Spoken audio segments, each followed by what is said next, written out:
Berarti bahwa kematian Yesus di salib itu bukan sebuah kejadian seperti kecelakaan, tidak. Tetapi peristiwa kematian Yesus di Bukit Golgota adalah sebuah rencana keselamatan Allah. Allahnya orang Kristen itu mati. Nggak pernah Allah itu bisa mati. Kalau Allah bisa mati, ngapain nyembah ke Tuhan Allah? Kalau Tuhan Yesus itu pernah mati, kita sempat tidak punya Tuhan 3 hari. It's not the new beginning of a new religion, but it's the ending of all religion. Itu bukan hanya bicara tentang Yesus memulai sebuah agama yang baru, tetapi dia mengakhiri semua liturgi dari penumpahan darah, sebab dia tidak.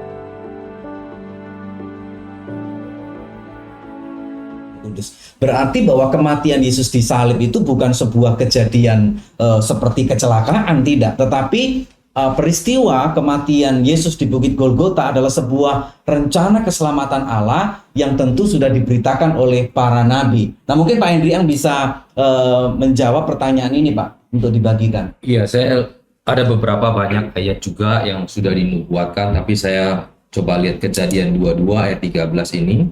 Dikatakan, lalu Abraham menoleh dan melihat seekor domba jantan, ya, bukan betina, domba jantan di belakangnya yang tanduknya tersangkut dalam belukar. Abraham mengambil domba itu lalu mengorbankannya sebagai korban bakaran pengganti anaknya. Anaknya yaitu Ishak, itu juga gambaran keturunan dari Ishak adalah kita semua. Seringkali orang selisih paham, ribut dengan siapa yang dikorbani. Ada yang bilang Ismail, ada yang bilang Ishak. Tetapi sesungguhnya kedua ini tidak menjadi korban akhirnya, tidak menjadi penyelamat. Yang menjadi korban adalah domba jantan itu. Domba jantan itu adalah gambaran Kristus nanti yang akan menyelamatkan keturunan dari Ishak ini. Nah, lalu dikatakan Abraham, Ishak, dan Yakub. Inilah artinya yang akan memberikan keselamatan keturunan dari ini. Ya. Maksud saya adalah seringkali orang salah paham mengenai berkat Abraham, Ishak, Yakub selalu dikategorikan atau digambarkan itu berkat jasmani. Padahal itu adalah garis berkat tentang keselamatan untuk menyelamatkan umat manusia. Jadi nubuatan itu sudah jelas bahwa dari Abraham, Ishak, Yakub, dan itu adalah keturunan dari kita semua. Dan juga yang menjadi korban sesungguhnya bukan Ishak ataupun Ismail, tetapi itulah gambaran Kristus yang nantinya akan menyelamatkan umat manusia. Amin. Iya. Dari sekian banyak ayat dalam Perjanjian Lama, mungkin ada beberapa rangkuman yang bisa kita bagikan. Silakan Bapak-bapak. Siapa yang mau menjawab? Pak Juanda? Oke, saya mau membacakan dari Mazmur pasal 22 ayat yang pertama. Kalau di Alkitab elektronik menjadi ayat yang kedua. Allahku, Allahku, mengapa engkau meninggalkan aku? Aku berseru, tetapi engkau tetap jauh dan tidak menolong aku. Itu adalah ucapan Yesus sendiri, kemudian muncul ketika dia di atas Golgota. Itu merupakan kutipan dari apa yang sudah dinubuatkan oleh Raja Daud melalui tulisannya di kitab Mazmur tadi. Itu menandakan bahwa kematian Yesus itu bukan terjadi tiba-tiba. Namun semua adalah rencana Allah mengasihi manusia, dan itu dibuktikan dalam sejarah keselamatan. Sehingga hari ini kalau Bapak, Ibu, Saudara yang menikmati siaran ini menerima Yesus sebagai Tuhan dan Juru Selamat secara pribadi, maka akan ada jaminan untuk bisa menikmati kedamaian dengan Bapa di surga, tentu melalui pengorbanan darah Yesus tadi. Disitulah iman kita yang akan bekerja melalui kasih karunia. Mungkin dari saya, Ya. Pak Feki mungkin ada tambahan, Pak. Ya, jadi mengenai tujuan kematian Yesus Kristus itu untuk menggenapi perjanjian lama masuk perjanjian baru. Tentunya kita tahu sejak manusia jatuh di dalam dosa, itu sudah ada korban, yaitu domba. Terus kita tahu juga nubuatan daripada Allah sendiri bahwa keturunan dari perempuan akan menemukan ular dan sebagainya. Tadi dikatakan bahwa di zamannya Abraham ada domba. Sehingga kalau kita melihat ketika Kain dan Habel memberi persembahan, maka persembahan Habel itu diterima karena ada darah juga. Itu salah satu alasannya. Tetapi kalau kita melihat alasan-alasan demi alasan, setiap kali orang pergi ke rumah Allah, dia harus memberikan korban. Korban itu, korban. Berarti dosa itu masih diperhitungkan Karena apa? Darah korban itu untuk mengingat bahwa dosa itu ada. Dan penebus dosa sesungguhnya belum datang. Sehingga kalau di dalam zaman Israel, pada zaman dahulu, ketika seseorang telah berbuat dosa atau melakukan sesuatu dosa, dan dia dikejar-kejar, dia harus pergi ke satu tempat, kota perlindungan, di mana ada yang namanya tabernakel, atau yang namanya kemah suci. Dia masuk ke pintu. Begitu dia sampai di pintu, yang mengejar entah pembunuh atau siapa saja, dia tidak boleh menangkap dan tidak boleh menghakimi. Karena dia sudah di bawah hukum kasih Allah. Sehingga ketika pintu dia masuk, maka dia akan membeli atau ya mencari kurban, entah itu domba, entah itu merpati, itu sesuai dengan hukum yang ada. Kemudian itulah dipersembahkan untuk dosa yang diperbuatnya. Tetapi ketika Yesus turun ke dunia, dia kurban itu yang sejati. Sehingga kita orang percaya tidak perlu lagi mencari kota perlindungan, kita mencari korban-korban lain-lainnya. Karena kita tahu bahwa korban Yesus adalah korban yang sempurna. Satu kali dan sempurna. Oleh karena itu, kematian Yesus itu sangat berharga. Jikalau kita berkata bahwa Yesus tidak mati, maka dosa itu tetap ada. Bahkan kita berdosa lebih daripada itu, yaitu kita menghina, menolak pengampunan, kasih karunia Allah, dan semua nubuatan para nabi. Iya. Pak Samuel silakan Pak menambahkan. Jangan lupa Yesaya pasal 53 itu adalah menceritakan nubuat bagaimana Yesus itu yang menderita, dianiaya, bahkan sampai mati, dikuburkan juga. Itu merupakan nubuatan-nubuatan, dan kita tahu Yesaya itu muncul sekitar 400 sampai 600 tahun sebelum zamannya Yesus kan.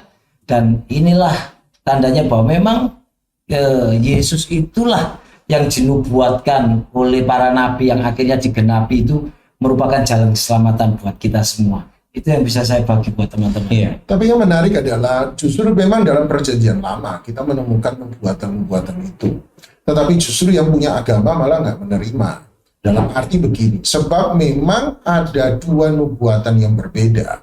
Nubuatan yang dianggap berbeda oleh mereka. Satu sisi bahwa Mesias yang dijanjikan itu adalah Raja yang mulia yang membebaskan mereka dari penganiaya penindas mereka. Tapi di sisi lain memang ada nubuatan tentang datangnya seorang yang menderita. Jadi istilahnya ada dua Mesias, kalau menurut Yahudi ada dua Mesias, Mesias bin Daud, Mesias anak Daud, dan Mesias bin Yosef, Mesias anak Yusuf.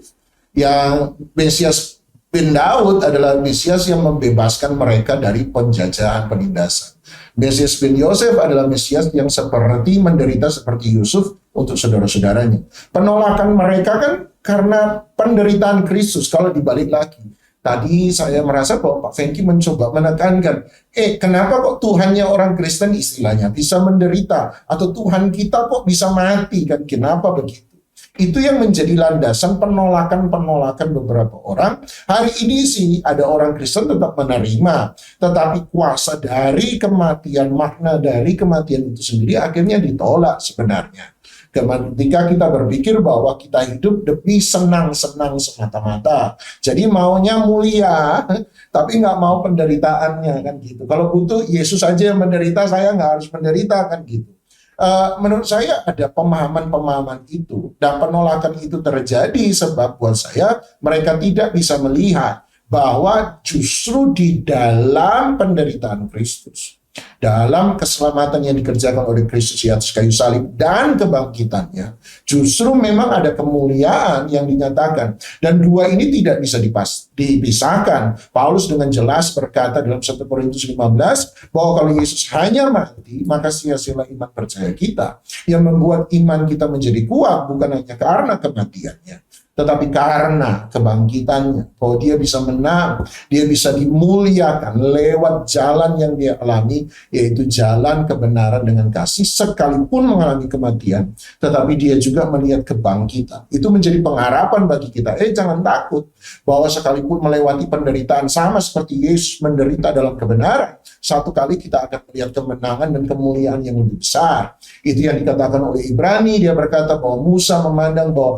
di balik semua kekayaan Mesir ada kemuliaan yang lebih besar. Dan dia mengajak kita untuk menaruh sauh pengharapan kita kepada kemuliaan yang lebih besar itu. Dan buat saya itulah arti kematian dan kebangkitan Kristus bagi Anda dan saya, bahwa ada Yesus memang mati dan harus mengalami kematian, tetapi setelah kematian ada kebangkitan yang membawa kemenangan dan kemuliaan.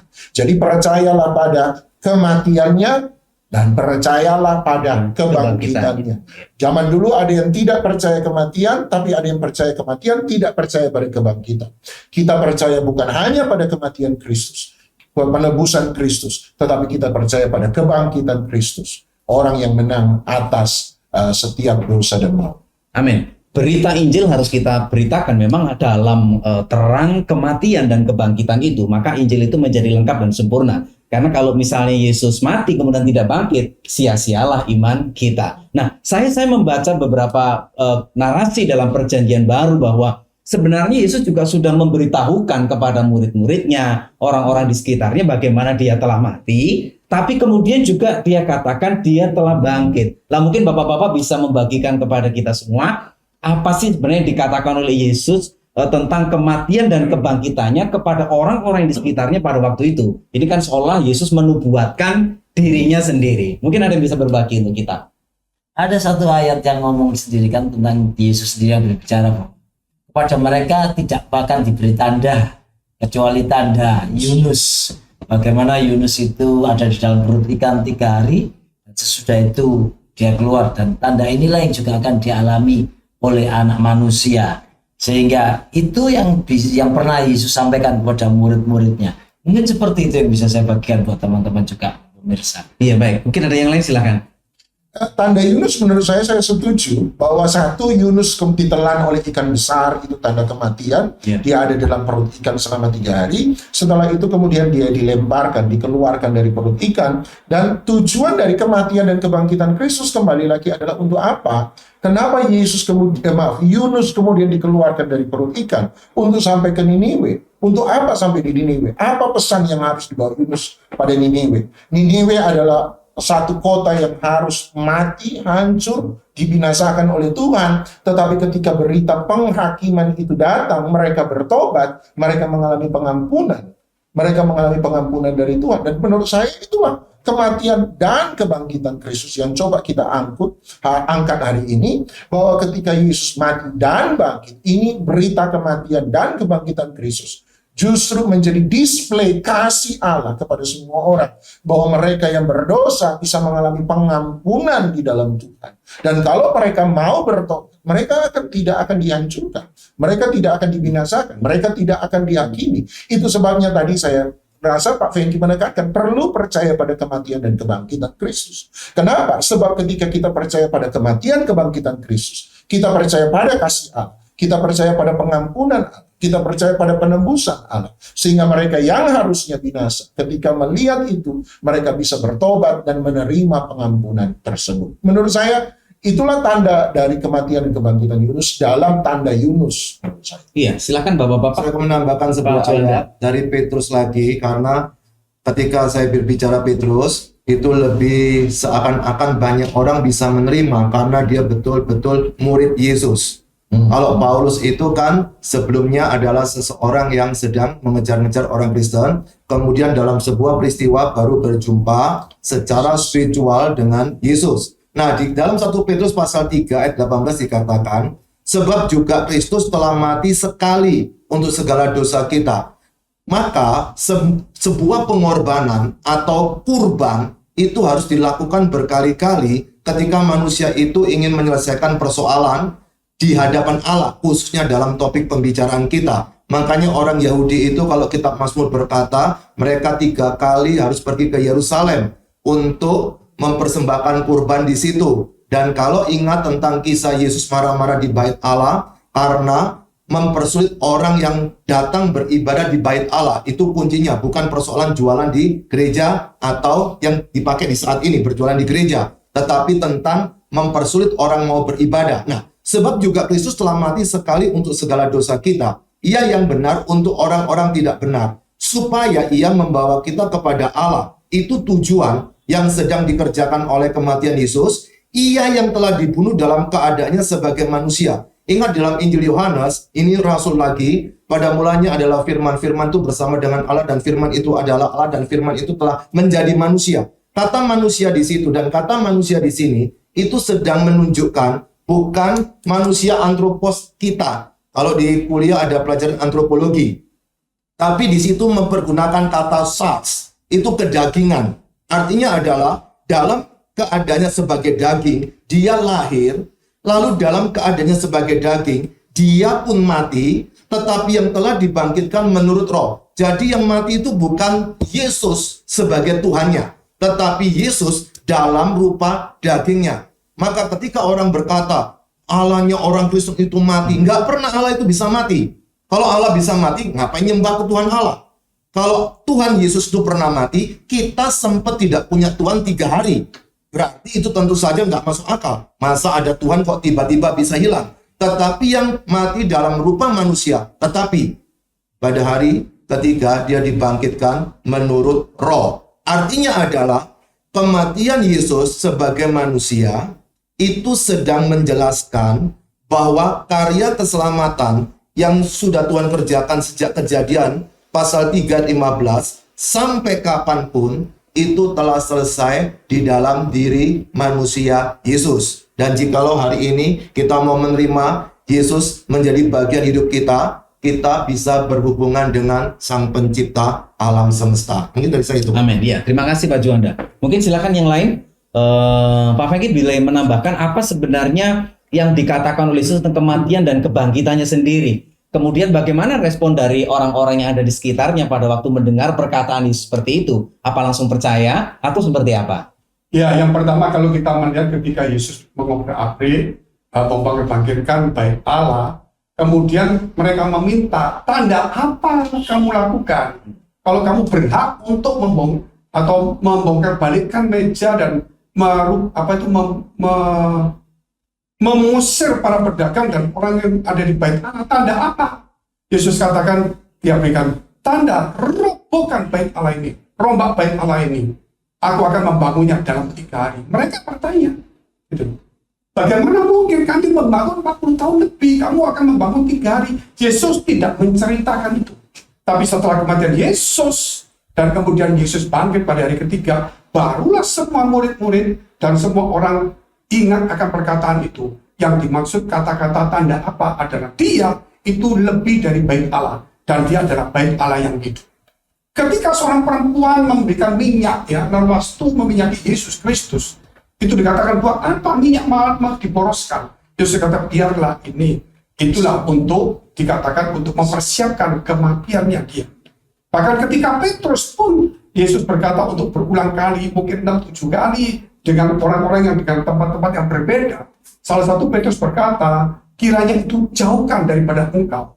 Tetapi apa yang Yesus katakan? Iblis, nyalah engkau. Karena engkau memikirkan apa yang dipikirkan manusia, bukan apa yang dipikirkan oleh Allah. Dan ingat, saudara, kenapa Yesus harus mati?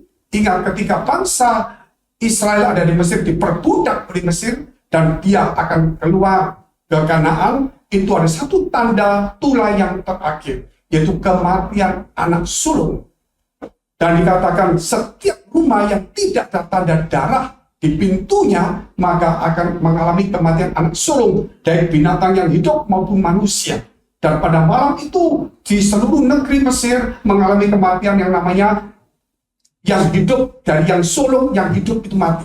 Tetapi orang-orang Israel yang ada tanda, rumahnya ada tanda darahnya, tidak. Itulah menunjukkan bahwa Kristus itu darahnya lebih daripada itu. Sehingga malaikat maut pun, semua dosa pun tidak bisa. Sehingga kita perlu percaya Yesus Kristus. Ketika kita percaya Yesus dan kematian dan kebangkitannya, berarti darah Kristus itu ada. Bukan di pintu rumah kita, tapi ada di pintu hati kita. Mengapa sampai jauh-jauh Tuhan itu, saudara, sampai menubuatkan kepada Abraham di dalam Kejadian 15 berkata bahwa nanti engkau satu hari keturunanmu akan ada di satu negeri yang akan diperbudak selama 400 tahun. Dan kemudian aku akan memunculkan seorang untuk membawa kembali. Kenapa bangsa ini harus dikirim ke tempat lain sampai mengalami 400 tahun perbudakan dan dikeluarkan hanya untuk satu, supaya ada Paskah. Artinya harus ada darah itu untuk supaya tidak ada kematian. Dan darah Yesus itulah merupakan kita bukan dari kematian di dunia ini, saudara, tapi kebinasaan dari api neraka. Suatu hari manusia mati, mungkin ada pengangkatan. Tetapi saudara, kita akan hidup bersama Kristus. Tetapi kita menolak, kita akan masuk di dalam maut selama-lamanya dengan kebinasaan dari api yang menyala-nyala. Terimalah, kematian Yesus tidak bisa dibantahkan. Sejarah, semua batu terguling, semuanya sudah terbukti. Malaikat sudah menyampaikan, nubuatan para nabi, Yesus sudah menyampaikan, para saksi sudah menyampaikan, semuanya. Perlu apa lagi? Hanya satu, kalau kita tidak percaya, memang kita tidak mendapatkan kasih karunia Allah itu sendiri. Amin, puji Tuhan. Sayang sekali waktu kita tidak banyak. Saya memberikan kesempatan untuk bapak-bapak semua bisa menyampaikan statement terakhir atau kesimpulan-kesimpulan apa yang bisa diambil dari pembicaraan kita hari ini tentang kematian, makna dan tujuan dari kematian Yesus. Silakan, Pak Samuel, boleh? Saya melihat luar biasanya Allah dengan master plan tentang merencanakan keselamatan manusia ini ya. Berbicara tentang nubuat tentang kematian Yesus ini. Kalau tadi kita sudah dengar dan kita belajar, memang yang bernubuat, yang dinubuatkan adalah orang-orang yang kalau kita pilah gitu dari posisi yang pro gitu ya, yang plus, yang pro Yesus, yang plus Yesus. Tapi ada juga loh nubuat yang pernah disampaikan oleh seorang imam besar yang namanya Kayafas, yang tertulis dalam Yohanes pasal 11 ayat 49 dan seterusnya itu, bagaimana dikatakan dia ngomong demikian bahwa kamu tidak tahu dan tidak insaf bahwa lebih berguna bagimu jika satu orang itu mati untuk bangsa kita daripada seluruh bangsa kita ini binasa. Padahal itu dikatakan oleh Kayafas yang menubuatkan bagaimana Yesus itu mati untuk bangsa itu. Sehingga artinya kedaulatan Allah dengan kemahakuasaan Allah ini dengan planning tentang kematian Kristus yang akan menebus dosa manusia itu tak terbantahkan. Sehingga dari sisi orang-orang yang kita tahu hamba-hamba Tuhan, yang mengikut Tuhan, yang nabi-nabi Tuhan, dan Yesus sendiri ngomong, tapi juga dari pihak-pihak lawan yang terwakili oleh seorang imam besar ini, Kayafas ini, dia pun menyampaikan bagaimana Yesus mati. Dan ini adalah bukti bahwa memang kematian itu terjadi dan itu adalah rencana Allah yang dahsyat buat keselamatan manusia. Amin. Silakan mungkin Pak Hendrian. Iya, jadi dari kita sudah setuju semua bahwa dari dulu ya dan perjanjian lama, Taurat, agama apapun setuju bahwa hanya darah yang bisa menebus. Tanpa kematian tidak ada darah. Lalu apakah darah binatang itu mampu menebus manusia? Jawabannya tidak. Hanya darah Kristuslah yang sempurna satu kali untuk selamanya. Lalu tanpa kematian tidak mungkin ada kebangkitan. Jadi tidak ada lagi kata-kata kalau dia Tuhan kenapa harus mati? Ya tanpa kematian tidak mungkin ada kebangkitan. Melalui kebangkitan itulah kelak kita orang-orang yang berdosa ini mati dan mampu dibangkitkan dan diselamatkan untuk masuk ke dalam sorga. Mungkin itu kesimpulan statement dari saya, Pak. Iya, silakan mungkin Pak Doni. Ya, kembali lagi bahwa menurut saya Yesus mati sebab dosa manusia. Dan kalau tidak ada dosa, dia tidak perlu mati bagi Anda dan saya. Dan itulah kematian adalah akibat dari dosa. Manusia sudah hidup dari kekerasan demi kekerasan, dari pembunuhan demi pembunuhan, bahkan untuk menyucikan istilahnya, menyucikan, menutup dosa manusia. Sejak dari tadi teman-teman sudah bicara dari perjanjian lama, mereka butuh penumpahan darah dan darah dan darah. Penumpahan darah Yesus dimaksudkan untuk terakhir untuk selama-lamanya. It's not the new beginning of a new religion, but it's the ending of all religion. Itu bukan hanya bicara tentang Yesus memulai sebuah agama yang baru, tetapi dia mengakhiri semua liturgi dari penumpahan darah. Sebab dia tidak mau ada lagi orang yang tertumpah darah. Tidak mau ada satupun yang menjadi korban dari dosa dan kejahatan manusia. Itu sebabnya dia panggil kita lewat kematian kebangkitannya, merasa ini tidak adil, mari kita perbaiki dunia yang tidak adil ini. Tapi bukan dengan kemarahan, bukan dengan kekerasan, bukan dengan kejahatan, bukan dengan kesombongan kita, tapi dengan jalannya dia. the way, jalannya Yesus, caranya Yesus melakukan revolusi terhadap seluruh muka bumi. Kalau tadi Pak Sam bicara tentang Kayafas berkata, baik satu orang ini mati untuk bangsa kita. Tetapi yang menariknya adalah waktu Yesus mati hanya ada satu orang yang mengakui bahwa dia anak Allah. Dan itu bukan orang Yahudi. Itu justru adalah perwira yang menjaga Yesus di kayu salib, orang Yunani. Dan menurut saya bahwa Yesus bukan untuk satu bangsa, Yesus bukan untuk satu agama. Kematian kebangkitan Yesus menjadikan Yesus untuk semua manusia di muka bumi. Itu dari saya. Pak Juanda, silakan Pak. Tanpa kematian dan kebangkitan Yesus, tidak ada pengampunan dosa. Ada kematian tanpa kebangkitan, iman kita sia-sia. Ada kebangkitan, tidak ada kematian, itu tidak masuk akal. Maka ketika ada kematian dan kebangkitan, itulah kemenangan daripada iman di dalam Yesus. Amin. Pak Fengki, silakan Pak untuk closingnya. Ya, Ibrani pasal 2 ayat 14. Karena anak-anak itu adalah anak-anak dari darah dan daging, maka ia Yesus juga menjadi sama dengan mereka dan mendapat bagian dalam keadaan mereka, supaya oleh kematiannya ia, Yesus, memusnahkan dia, yaitu iblis yang berkuasa semua. Jadi kematian Yesus itu, saudara, bukan iblis yang dimusnahkan habis, bukan. Yaitu kuasa maut dosanya itu. Sehingga melalui kematian Yesus, saudara mau tidak mau, iblis itu sudah tidak berkuasa lagi atas semua dosa, atas maut dan sebagainya. Sebab itu kalau kita tidak percaya Yesus mati, saudara, itu disaksikan, padahal itu disaksikan sejarah. Dan itu para prajurit orang Taurat, orang Israel pun yang menyarankan percaya.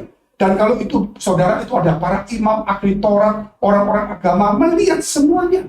Bahkan sampai ditusuk lambungnya. Kalau orang nggak percaya Yesus bangkit, itu mungkin. Karena tapi, saudara, itu mungkin. Tetapi nyatanya Yesus mati dan bangkit. Kalau kita nggak percaya Yesus mati, berarti, saudara, kita akan mengizinkan iblis itu dengan kuasa mautnya untuk menguasai hidup kita yang tidak percaya. Tapi kalau kita mengakui Yesus mati dan bangkit, berarti kita telah setuju bahwa iblis sudah dimusnahkan dari hidup kita, yaitu dari maut, dari dosa dan kutuk, sehingga kita menjadi anak-anak Allah yang beroleh kasih, damai, sejahtera. Amin, puji Tuhan. Bapak, Ibu, dan Saudara sekalian, ini akhir dari acara Bestol kita. Kita tahu lewat perbincangan kita saat ini tentang makna kematian dan kebangkitan ini adalah wujud kasih Allah yang menyelamatkan kita. Kalau kita tidak percaya akan kematian dan kebangkitan Yesus, maka kehidupan kekal tidak akan pernah menjadi bagian dalam kehidupan kita. Puji Tuhan, sampai jumpa kembali dalam acara Bestok yang akan datang. Tuhan Yesus memberkati.